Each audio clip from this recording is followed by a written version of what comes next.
Hello everyone, this is Neha. Welcome to Medica YouTube channel. இன்னைக்கு நம்ம எதை பத்தி பார்க்க போறோம்னா அபார்ஷன். ஏன்னா அபார்ஷன்னால நிறைய பெண்கள் வந்து அஃபெக்ட் ஆயிருக்கீங்க. நிறைய பெண்களுக்கு நிறைய ப்ராப்ளம்ஸ் இருக்கு. லைக் irregular periodsஆ இருக்கும், PCOD, PCOS, கர்ப்பப்பையில டியூமர் இருக்கும். ஸோ இது மாதிரி நிறைய பிரச்சனைனால உங்களுக்கு குழந்தை பிறக்காம இருக்கும். இல்லையா அந்த குழந்தை வந்து அபார்ஷன் ஆயிருக்கும். குழந்தை கரெக்டா பிறக்கிறதே ரொம்ப ஒரு கஷ்டமா இருக்கு இந்த காலகட்டத்திலாம். ஒவ்வொரு உமன்ஸுமே இதனால அஃபெக்ட் ஆகும்போது ஒரு டிப்ரெஸ்டு ஸ்டேட்டுக்கு போயிருவீங்க. ஒரு இடத்துல இருந்து இன்னொரு இடத்துக்கு போகும்போது அபார்ஷன் ஆகுமா? ஸ்டெப்ஸ்ல இருந்து ஃபாஸ்டா நடக்கிறீங்க, உங்களுக்கு அபார்ஷன் ஆகுமா? ஓடுறீங்க, அபார்ஷன் ஆகுமா? இதெல்லாம் ஒரு ரீசனே இல்ல அபார்ஷன் ஆகுறதுக்கு. நீங்க நல்லா பாருங்க, கஷ்டப்படுறவங்க, ஃபார்மர்ஸ், தென் இந்த கல்மண்ணெல்லாம் தூக்குறவங்க எல்லாம் பாத்துட்டீங்கன்னா அவங்க அவ்வளவு வேலை பார்ப்பாங்க ஒரு நாளைக்கு. ஆனா அவங்களுக்கு எல்லாம் அபார்ஷன்ங்கிறது ஆகாது. 6 மாசம் 8 மாசத்துல எல்லாம் குழந்தைய வயிற்றில் வச்சுட்டு அவங்க வேலை பார்ப்பாங்க. சோ அவங்களுக்கு அபார்ஷன் ஆகாத போது நீங்க ஒரு இடத்துல இருந்து இன்னொரு இடத்துக்கு டிராவல் பண்ணும்போது அபார்ஷன் ஆகுதுன்னு சொல்றீங்கன்னா இதெல்லாம் மூட நம்பிக்கை தான். இதெல்லாம் நம்பிட்டுலாம் இருக்காதீங்க. இதெல்லாம் யாராச்சும் சொல்றாங்கன்னா அவங்களுக்கு முதல்ல இந்த வீடியோ ஷேர் பண்ணி விடுங்க. அபார்ஷன் ஆகுறதுக்கு சரியான ரீசன் இருக்கு. உங்க பாடி அந்த கருவை ஏத்துக்க முடியாம இருக்கும். கரெக்டா அந்த கருவுக்கு உங்க பாடி சப்போர்ட் பண்ணாம இருக்கும். உங்க பாடியில ஹார்மோன் சேஞ்சஸ், பிசியாலஜிக்கலி சேஞ்சஸ் இருக்கும். ஸோ அதனால உங்க பாடி சப்போர்ட் பண்ணாம இருக்கலாம். ஸோ நிறைய ரீசன்ஸ் இருக்கு. ஸோ இதனால உங்க பாடி அந்த ஒரு பேபியை எடுத்துக்காது. ஸோ இதனாலதான் அபார்ட் ஆகுது. ஸோ இது மாதிரி ப்ராப்ளம்ஸ்க்காகவும் எல்லாத்தையுமே நான் ஒரே வீடியோல போட முடியாது. அபார்ஷனை பத்தி தனித்தனியா நான் வீடியோ போடுறேன் அபார்ஷனை பத்தி. ஸோ இன்னைக்கு அபார்ஷன்ல எவ்வளவு டைப்ஸ் இருக்கு, என்னென்ன டைப்ஸ் ஆஃப் அபார்ஷன் நமக்கு ஆகும், அந்த டைப்ஸுக்கான சிம்டம்ஸ் என்ன இருக்கும், எப்படி அந்த அபார்ஷன் ஆகுது. ஸோ இது மாதிரி விஷயத்துல இந்த வீடியோல பார்க்கலாம். ஸோ வீடியோ ஸ்கிப் பண்ணாம கடைசி முடியும் பாருங்க. Welcome to abortion world. அபார்ஷன்னா என்ன? அபார்ஷன்ல 2 டைப்ஸ் இருக்கு. ஃபர்ஸ்ட் ஸ்பான்டேனியஸ் அபார்ஷன் சொல்லுவோம். செகண்ட் நமக்கு ஒரு குழந்தை வேண்டாம் அப்படின்னா நம்ம அபார்ட் பண்றது. ஸோ இது செகண்ட் டைப்ல சொல்லுவோம். ஃபர்ஸ்ட் டைப் பார்த்துட்டீங்கன்னா மிஸ்கேரேஜ் ஆகும் உங்களுக்கு பேபிஸ். இது எது மூலியமா ஆகலன்னா உங்களோட ஹெல்த் இஷ்யூனால ஆகலாம், இல்ல உங்களுக்கு என்விரான்மெண்ட் ஃபேக்டர்ஸ் ரீசனால ஆகலாம்.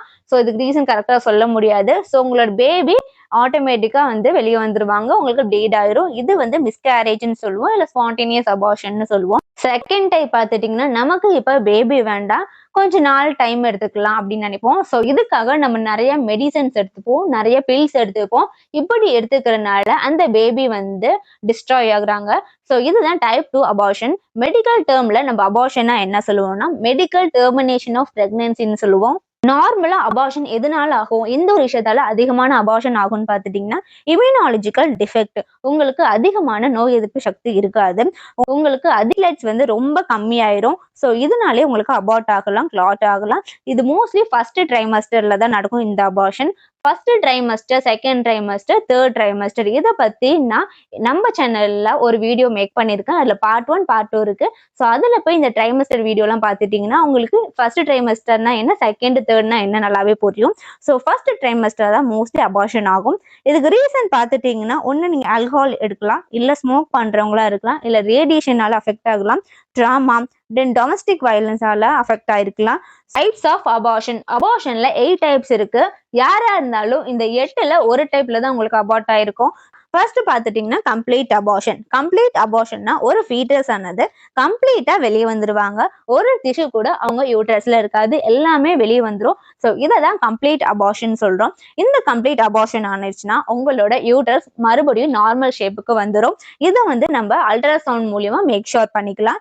செகண்ட் உங்களோட ஓஎஸ் பார்த்துட்டீங்கன்னா நல்லா க்ளோஸ்டா இருக்கும். ஓஎஸ்னா சர்விக்ஸ் ரீஜியன்ஸ், இது நல்லா க்ளோஸ்டா இருக்கும். உங்களுக்கு எந்த ஒரு ப்ளீடிங்கும் இருக்காது, எந்த ஒரு பெயினுமே இருக்காது. இதுதான் complete abortion. Type 2 incomplete abortion. Incomplete அபார்ஷன்ங்கிறது அந்த பேர்லயே இருக்கு, இன்கம்ப்ளீட்டட் ஃபீட்டஸ்னு. ஸோ உங்களுக்கு அந்த ஃபீட்டஸ் ஆனது ஒரு இன்கம்ப்ளீட் ஸ்டேஜ்ல வெளியே வருவாங்க. பாதி ஃபீட்டஸ் வெளியே வந்திருக்கும், பாதி ஃபீட்டஸ் உள்ளேயே இருக்கும் யூட்ரஸ்லேயே. ஸோ இப்படி இருக்கும்போது உங்களுக்கு ப்ளீடிங் ரொம்ப அதிகமா இருக்கும். உங்களுக்கு பெயின் பார்த்துட்டீங்கன்னா தாங்கிக்கவே முடியாது, ரொம்ப அதிகமான பெயின் இருக்கும். ஹீமோடைனமிக்லி அன்ஸ்டேபிள் உமனா இருப்பீங்க. உங்களுக்கு ஃப்ளஷ், அதாவது அந்த ஃபீட்டஸோட ஃப்ளஷீஸ் வந்து கொஞ்சம் வந்து அந்த யூட்ரஸ்ல இருக்கும். ஸோ இதெல்லாம் வந்து சக்ஷன் அண்ட் எவாக்குலேஷன் மூலியமா வெளியே எடுத்துடுவாங்க. ஆஃப் அபார்ஷன் தான் நடந்திருக்கும். ஸோ சக்ஷன் அண்ட் எவாக்குலேஷன் கொடுத்து ஃபுல்லா அந்த ஃபீட்டஸோட எல்லா டிஷ்யூஸையும் வெளியே எடுத்துடுவாங்க. கம்பேர் டு கம்ப்ளீட் அபார்ஷன், கம்ப்ளீட்ல உங்களுக்கு எந்த ப்ளீடிங்கும் இருக்காது, எந்த பெயினும் இருக்காது. ஆனா இன்கம்ப்ளீட்ல ப்ளீடிங்கும் பெயினும் அதிகமா இருக்கும். இது இதுதான் incomplete abortion, threatened abortion. So இந்த அபார்ஷன்ல என்ன ஆகும்னா உங்களுக்கு அபார்ஷன் ஸ்டார்ட் ஆயிருக்கும், பட் ஃபுல்லாகவும் கம்ப்ளீட்டா அபார்ட் ஆயிருக்காது, பாதியும் அபார்ட் ஆயிருக்காது. So it will not progressed. உங்களோட யூட்ரின் கான்ட்ராக்ஷன் பார்த்துட்டீங்கன்னா மேபி ப்ரெசென்ட் ஆயிருக்கும். உங்களோட யூட்ரஸ் வந்து கான்ட்ராக்ட் ஆகலாம், ஆகாமலும் இருக்கலாம். உங்களோட செர்விக்ஸ் ரீஜன் பார்த்துட்டீங்கன்னா க்ளோஸ்டில் இருக்கும், ஓப்பன் ஆகாது. உங்களுக்கு இந்த டைம்ல டோக்கியாலிட்டிக்ஸ் ட்ரீட்மெண்ட் பண்ணுவாங்க. இது என்னன்னா ப்ரொஜெஸ்டான் தெரபின்னு சொல்லுவோம். இது எதுக்கு பண்றாங்கன்னா உங்களோட அந்த பிரெக்னன்சியை வந்து மெயின்டைன் பண்றதுக்கு, அபார்ட் ஆகாம அதை வந்து மெயின்டைன் பண்றதுக்கு.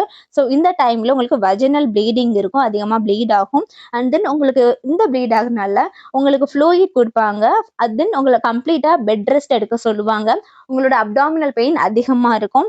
இந்த ட்ரீட்மெண்ட் பார்த்துட்டீங்கன்னா, இந்த தெரபி பார்த்துட்டீங்கன்னா உங்களுக்கு அந்த பிரெக்னன்சி வந்து அபார்ட் ஆகாம உங்களோட அந்த ஃபீட்டஸ் வந்து சேஃபா பார்த்துக்கிறதுக்கு தான் இந்த third type threatened abortion. Type 4 inevitable abortion.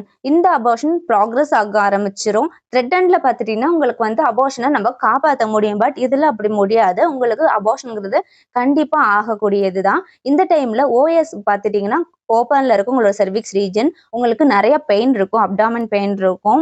So இந்த இன்எவிக்டபிளை பொறுத்த வரைக்கும் உங்களுக்கு அபார்ஷன்ங்கிறது தடுக்க முடியாத ஒரு விஷயம். Type 5 missed abortion. இந்த ஒரு அபார்ஷன் நிறைய உமன்ஸுக்கு நடந்திருக்கும் மெஜாரிட்டியா.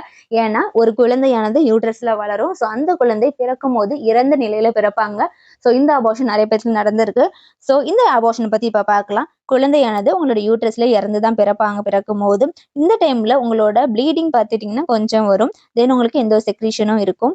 அண்ட் தென் உங்களுக்கு எந்த ஒரு பெயினும் இருக்காது. இந்த ஒரு குழந்தை எப்படி வெளியே எடுப்பாங்கன்னா சக்ஷன் அண்ட் எவாகேஷன் மூலியமா தான் உங்க யூட்ரஸ்ல இருந்து இந்த குழந்தைய வெளியே எடுப்பாங்க. யூஎஸ்ஜி மூலியமா இந்த குழந்தையோட கார்டியாக் சிஸ்டத்துல பார்ப்பாங்க. உங்களோட ஹார்ட் ரேட் வந்து நார்மலா இருக்கு, இல்லை ஆப்சென்ட் ஆயிருக்கான்னு செக் பண்ணுவாங்க. அவங்களுக்கு எந்த ஒரு மூமெண்ட்டுமே இருக்காது, ஆப்சென்டா இருக்கும். ஸோ இந்த டைம் வந்து நம்ம என்ன சொல்றோம்னா இதுதான் நம்ம ஆன் எம்பிரியானிக் ஜெஸ்டேஷன் பீரியட்னு சொல்றோம். இந்த பீரியட்னா நமக்கு அந்த குழந்தையானது எந்த ஒரு ஃபீட்டல் மூமெண்ட்டும் கொடுக்க மாட்டாங்க. அவங்களுக்கு வந்து ஹார்ட் ரேட் வந்து இருக்காது, அவங்களுக்கு வளர்ச்சி இருக்காது, growth-ம் இருக்காது. இதனாலவே இந்த குழந்தை அபார்ட் ஆயிருவாங்க, இறந்து பிறந்துருவாங்க. ஸோ இதுக்கு ரீசன் பார்த்துட்டீங்கன்னா பிசியாலஜிக்கல் சேஞ்சஸ் தான். ஸோ இதுதான் மிஸ்டு அபார்ஷன். டைப் 6 பார்த்துட்டீங்கன்னா செப்டிக் அபார்ஷன். செப்டிக் அபார்ஷனாலே தெரியுது, இது ஒரு செப்டிக் ஆயிருக்கும், ஒரு இன்ஃபெக்ஷன் ஆயிரும். இப்படி இன்ஃபெக்ட் ஆகுறதுனால நம்ம ஃபீட்டஸ்க்கு ஒரு இன்ஃபெக்ட் ஆயிரும். இதுதான் செப்டிக் அபார்ஷன் சொல்றோம். ஸோ இதுல அதிகமான ஸ்மெல் வரும், ஒரு பஸ் கலெக்ட் ஆயிருக்கும், பியூரலண்ட்னு சொல்லுவோம். அதிகமான ஸ்மெல் வரும், அதனாலே உங்களுக்கு டிஸ்சார்ஜ் வந்து அதிகமான ஸ்மெல்ல இருக்கும். ஸோ இந்த டைம்ல பேபிஸை சக்ஷன் அண்ட் எவாக்குலேஷன் மூலியமா எல்லாம் வித் ஆன்டிபயோட்டிக்ஸ் கொடுத்து நம்ம வந்து எடுத்துடுவோம். இன்டியூஸ்டு அபார்ஷன் நிறைய உமன்ஸ் பார்த்துட்டீங்கன்னா நம்மளோட இந்த ஜெனரேஷன்ல நிறைய கேர்ள்ஸா இருந்தாலும் சரி, உமன்ஸா இருந்தாலும் சரி, இல்ல ஓல்ட் ஏஜ் நிறைய பேர் வந்து ரேப் பண்றாங்க. ஸோ நிறைய பேர் இதனாலே வந்து சூசைட் பண்றாங்க. நிறைய நியூஸ் நம்ம பார்த்துருக்கோம்.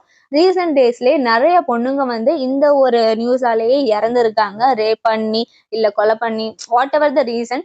ஸோ இதனால இறந்துருக்காங்க. ஸோ இந்த ஒரு டைப்குள்ள வருதா இந்த இன்டியூஸ்டு அபார்ஷன். இன்டியூஸ்டு அபார்ஷன்னா என்னன்னு பார்க்கலாம். ஸோ மதரோட ரிஸ்க் பார்த்துட்டீங்கன்னா இருக்கும், கண்டிப்பா ரிஸ்க் எடுக்கணும். அந்த ஃபீட்டலோட ரிஸ்க் பார்த்துட்டீங்கன்னா கம்மியா இருக்கும் மெடிக்கல் டெர்மினேஷன் ஆஃப் பிரெக்னன்சில. ஸோ இது வந்து எந்த டைம்ல நடக்கும்னா ரேப் நடந்தா, டொமஸ்டிக் வயலன்ஸ், இல்ல மைனரா இருக்கிறவங்க, இல்ல அந்த ஃபீட்டஸ் வந்து ஃபெயிலியரா இருந்துச்சுன்னா, ஸோ இது மாதிரி விஷயத்துக்குலாம் இன்டியூஸ்ட் அபார்ஷன் சொல்லுவோம். மெடிக்கல் அபார்ஷன் வந்து இதோட சக்சஸ் ரேட் பார்த்துட்டீங்கன்னா 7 weeks, 95% வந்து சக்சஸ் ரேட் வந்து 9 weeksல இருக்கு. ஃபர்ஸ்ட் ட்ரைமஸ்டர்ல வந்து ட்ரக்ஸ் கொடுப்பாங்க, டேப்லெட்ஸ் கொடுப்பாங்க.